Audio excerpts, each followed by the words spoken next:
دلوں کے رنگ۔ ایک خوبصورت گاؤں تھا جو سرسبز پہاڑوں اور بہتے دریا کے درمیان آباد تھا۔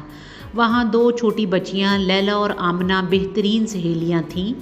لیلا کی جلد سنہری بھوری تھی اور بال گھنگریالے تھے جو دوڑتے ہوئے اچھلتے تھے۔ آمنہ کی رنگت گہری مٹی جیسی تھی، نرم اور پرسکون۔ دونوں سارا دن تتلیوں کا پیچھا کرتی، پرانی مسجد کے زیتون کے درخت کے نیچے راز شیئر کرتی اور رمضان میں افطاری بنانے میں اپنی امی کی مدد کرتی۔ ایک دن گاؤں میں ایک نئی فیملی آئی جو دور دراز کے ملک سے آئے تھے۔ ان کی بیٹی زہرا تھی جس کی رنگت رات کے آسمان جیسی گہری تھی اور آنکھیں ستاروں کی طرح چمکتی تھی۔ زہرا شرمیلی تھی مگر دل کی بہت اچھی تھی۔ وہ چاہتی تھی کہ اسے بھی دوست ملے۔ جب زہرا پہلی بار مسجد میں آئی تو بچوں نے دیکھ کر کہا، اس کی جلد اتنی کالی کیوں ہے؟ یہ تو ہم جیسی نہیں لگتی، ہمیں اس کے ساتھ نہیں کھیلنا چاہیے۔ آمنہ نے ہچکچاتے ہوئے لیلا کی طرف دیکھا۔ ہم اس سے بات کریں؟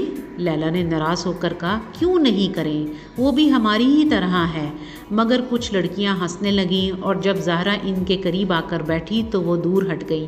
زہرا کا چہرہ اداس ہو گیا، وہ تنہا جائے نماز پر سمٹ کر بیٹھ گئی۔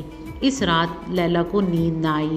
اسے اپنی امی کی بات یاد آئی، اللہ تمہاری شکل و صورت یا دولت کو نہیں دیکھتا بلکہ وہ تمہارے دل اور عمل کو دیکھتا ہے۔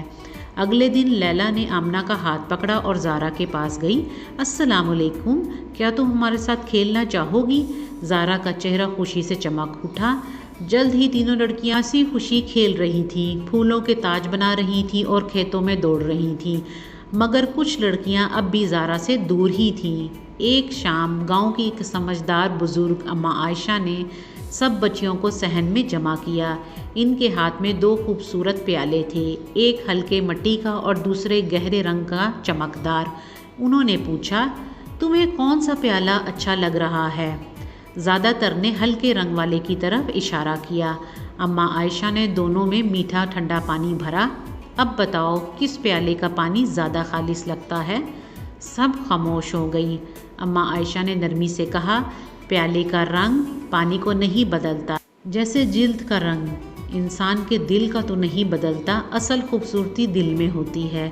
زہرا کی آنکھوں میں آنسو آ گئے۔ آمنہ نے اس کے ہاتھ کو دبا کر تسلی دی۔ اس دن کے بعد گاؤں والے بدل گئے۔ سب بچیاں مل کر کھیلنے لگیں، سیکھنے لگیں اور اکٹھے نماز پڑھنے لگیں۔ وہ اب رنگ نہیں دیکھتی تھیں بلکہ صرف دل کی خوبصورتی کو پہچانتی تھیں۔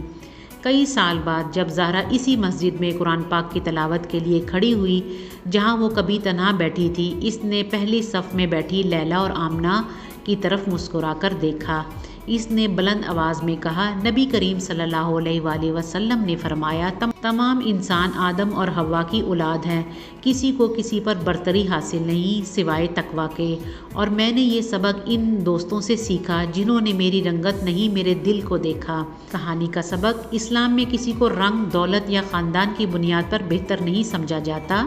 اللہ کے نزدیک عزت صرف نیک دل اور اچھے عمل سے حاصل ہوتی ہے۔ آؤ ہم سب مل کر محبت سے دیکھیں جیسے کہ اللہ ہمیں یکساں محبت کرتا ہے۔ بچوں، کیا آپ چاہیں گے کہ آپ کو صرف آپ کی شکل سے پرکھا جائے یا آپ کے اچھے دل اور عمل سے؟ اگر آپ کو آج کی کہانی اچھی لگے، چینل کو لائک، سبسکرائب اور شیئر کیجیے تاکہ اسی طرح اچھی کہانیاں آپ کو مل سکیں۔ آپ سب کے دیکھنے کا بہت شکریہ۔